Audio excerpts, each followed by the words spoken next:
Di tengah pandemi bersama Dr. Emma, dokter spesialis THT yang sudah tersambung bersama kami melalui daring dan akan menjawab pertanyaan Anda. Yang pertama ada penelpon Ibu Maria di Jakarta. Selamat pagi, Bu Maria. Pagi, Pak.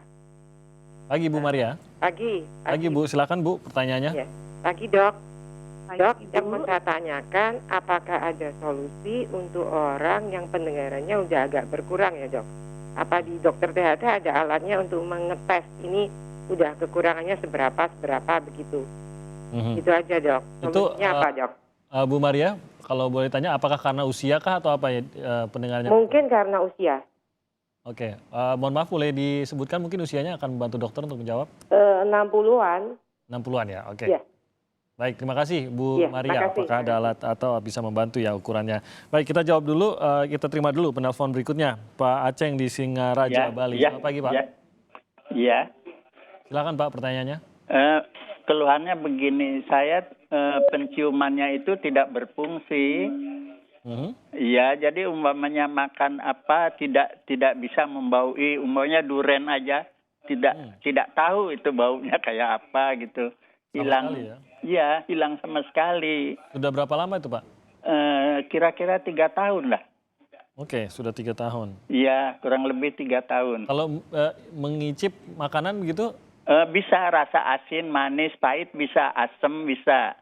Tapi aroma tidak. Tapi tidak aroma ya? Oke. Iya. Dokter Emma mungkin ada yang mau ditanyakan kepada Pak Aceng? Apa ada ini Pak, pernah trauma nggak hidung? Oh, rasanya tidak pernah, Mbak, Ibu. Oke. Hidung tersumbat ada? Tidak, normal biasa saja. Bapak ada keluhan pagi-pagi suka bersin-bersin, hidung tersumbat atau beringus gitu? Tidak Bu. Tidak ada ya? Oke. Iya. Atau mungkin ada peristiwa yang Bapak ingat begitu pada saat penciuman Bapak mulai hilang, apa yang dilakukan atau ada peristiwa apa yang terjadi? Rasanya tidak ada. Saya dulu, maaf ya, saya pulang dari haji itu mulai terasa itu. Oke. Oh, berarti timbulnya pelan-pelan ya Pak, bukan mendadak ya? Iya. Oke, Dari pelan-pelan ya. saya kan berangkat haji 2015 ya Bu ya. Ya. Nah 2016 itu mulai terasa gitu. Oke. Oke, Jadi yang Bapak, iya. peristiwa yang Bapak ingat terakhir itu sebenarnya Pak ya? Iya. Baik, Pak Aceng, terima kasih banyak sudah menghubungi kami. Baik, kita langsung jawab saja Dok, dua penanya ini. Yang pertama pertanyaan dari Ibu Maria tadi, apakah ada solusi untuk pendengaran berkurang, bisa diukur dan bisa dibantu untuk ditingkatkan? Baik. Kalau dilihat dari umur ya, Ibu Maria 65 tahun atau 60 tahun itu sudah mulai memang pendengaran itu berkurang ya.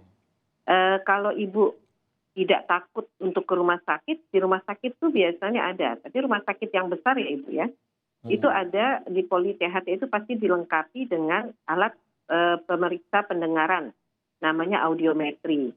Jadi nanti dimasukkan ke dalam satu chamber atau kamar yang kedap suara, nah itu dicek tuh nanti, dites apa pendengaran ibu yang terganggu di frekuensi berapa, terus berapa berat gangguan pendengarannya. Nah, biasanya kalau ada rumah sakit tertentu mereka juga menyediakan alat bantu dengar. Jadi ibu setelah dicek langsung bisa pesan alat bantu dengar sesuai kondisi ibu saat itu.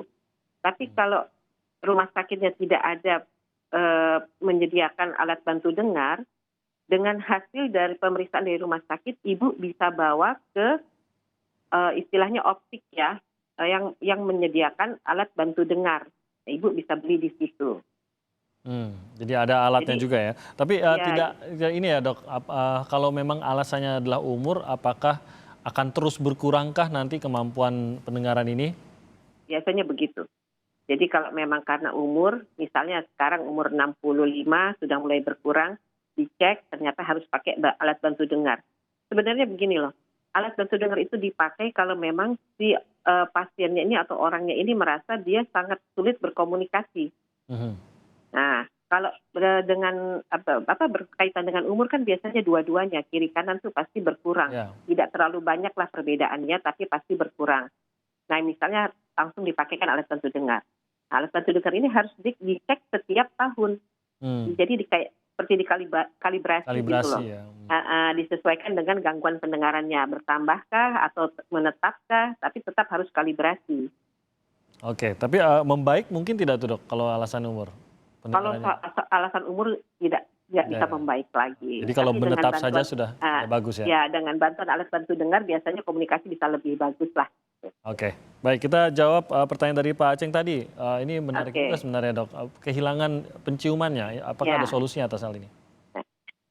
Kalau kehilangan penciuman ini seperti yang Pak Aceng katakan tadi kan bertahap ya, istilahnya nggak langsung mendadak hilang, bertahap, tidak ada trauma di hidung, tidak ada keluhan penyakit hidung yang menahun seperti alergi, lalu tidak ada faktor lain misalnya, tadi saya lupa tanyakan ya Pak Aceng pernah kena stroke atau apa enggak ya? Belum ditanyakan. Nah kalau memang pernah mengalami seperti stroke atau apa itu biasanya mungkin gangguannya jadi pusat, jadi sarafnya yang kena gitu loh. Kalau Jadi- sarafnya yang kena, Pak Aceng mau nggak mau harus ke rumah sakit, mungkin harus di CT scan bagian otaknya supaya bisa dilihat gitu loh gangguannya di mana. Tapi Oke. kalau misal tidak ada riwayat stroke, Pak Aceng mungkin bisa berkonsultasi ke dokter THT dulu untuk dilihat faktor mana yang menyebabkan penciumannya terganggu. Karena tidak ada obat khusus untuk mengembalikan fungsi penciuman. Yang Ini- ada cuma pelatihan, Mas. Cukup Jadi umumkah terjadi seperti itu dok? Kehilangan atau berkurangnya kemampuan indera penciuman? Kalau di masa bukan era pandemi jarang ya, kecuali ada trauma hidung, entah kecelakaan atau apa terus hidungnya terbentur atau patah itu bisa Oke. kadang-kadang. Tapi di era pandemi ini salah satu gejala pasien yang kena COVID itu adalah gangguan penciuman dan gangguan perasa. Jadi kalau mendadak tidak bisa mencium bau, entah itu minyak wangi, sampai duren dia nggak bisa cium bau, padahal tadinya bisa. Walaupun kondisi badan sehat, tidak ada gejala apa-apa, sebaiknya lakukan swab. Oke, kalau itu bisa menjadi salah satu gejala ya. Tapi kalau khusus Iya. untuk kasus Pak Aceng yang sudah terjadi sejak 3-4 tahun lalu, seharusnya tidak terkait begitu ya dok ya? Kita tidak bisa menyingkirkan juga ya. Jadi sebaiknya memang diperiksakan. Kalau memang karena sudah 3-4 tahun, kalau memang ini kena sarafnya agak susah memperbaiki. Saraf kan kemampuan untuk memperbaikinya agak susah ya, kadang-kadang Ya. malah nggak bisa. Jadi paling-paling kalau memang mau Pak Aceng takut ke rumah sakit, mungkin bisa melakukan latihan untuk menghidu. Jadi setiap hari, sehari 2 atau 3 kali itu coba cium bau-bauan yang sangat merangsang, seperti kopi, lemon, yang baunya tuh nggak sama gitu loh, yang khas baunya. Itu bisa dilatih biasanya. Tapi ya kalau sudah berlangsung sampai 3 tahun, kemungkinan akan susah untuk kembali. Oke, baik. Tapi boleh dicoba itu saran dari Boleh. Dr. Emma. Baik, Dr. Emma terima kasih banyak atas waktunya dan Sama. jawaban atas pertanyaan-pertanyaan dari pemirsa pada hari ini. Sehat terus Dr. Emma dalam tugas. Ya Allah sehat terus ya, Timothy ya. Terima kasih. Sama-sama dok, terima kasih. Dan terima kasih juga untuk bagi Anda yang sudah menelpon maupun memberikan pertanyaan Anda melalui Instagram kami. Besok kami akan hadirkan dokter spesialis anak sehingga Anda bisa mengirimkan pertanyaan Anda seputar mungkin ada yang ingin Anda tanyakan terkait dengan kesehatan anak Anda.